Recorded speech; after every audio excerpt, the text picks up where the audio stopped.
The tumors are getting a very strong growth signal through the BRAF mutation. It activates one of the main proliferation pathways, and they're high. They proliferate at a high rate. When you put the drug on, that proliferative pathway is shut off, so they will find a way around it. And one of these is c-Met, which is the receptor for HGF, which is also a very important receptor in the liver cells especially, and is hijacked by the melanoma cells. So when you have that pathway on, they then don't really care about the BRAF mutation anymore. They have a different way of activating.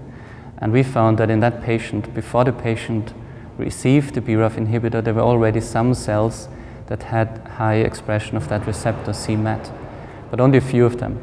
But after therapy, a few months of therapy, all of the cells that were left over really had high expression of this receptor, meaning that the resistant subpopulation was already there, and then it grew out under drug pressure.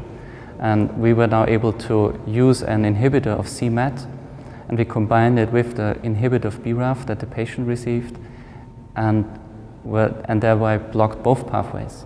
And then the tumor cells really died and could not find a way out, at least in the mouse model. In the patient, probably they would have found another way of resistance, but it would have bought some extra time.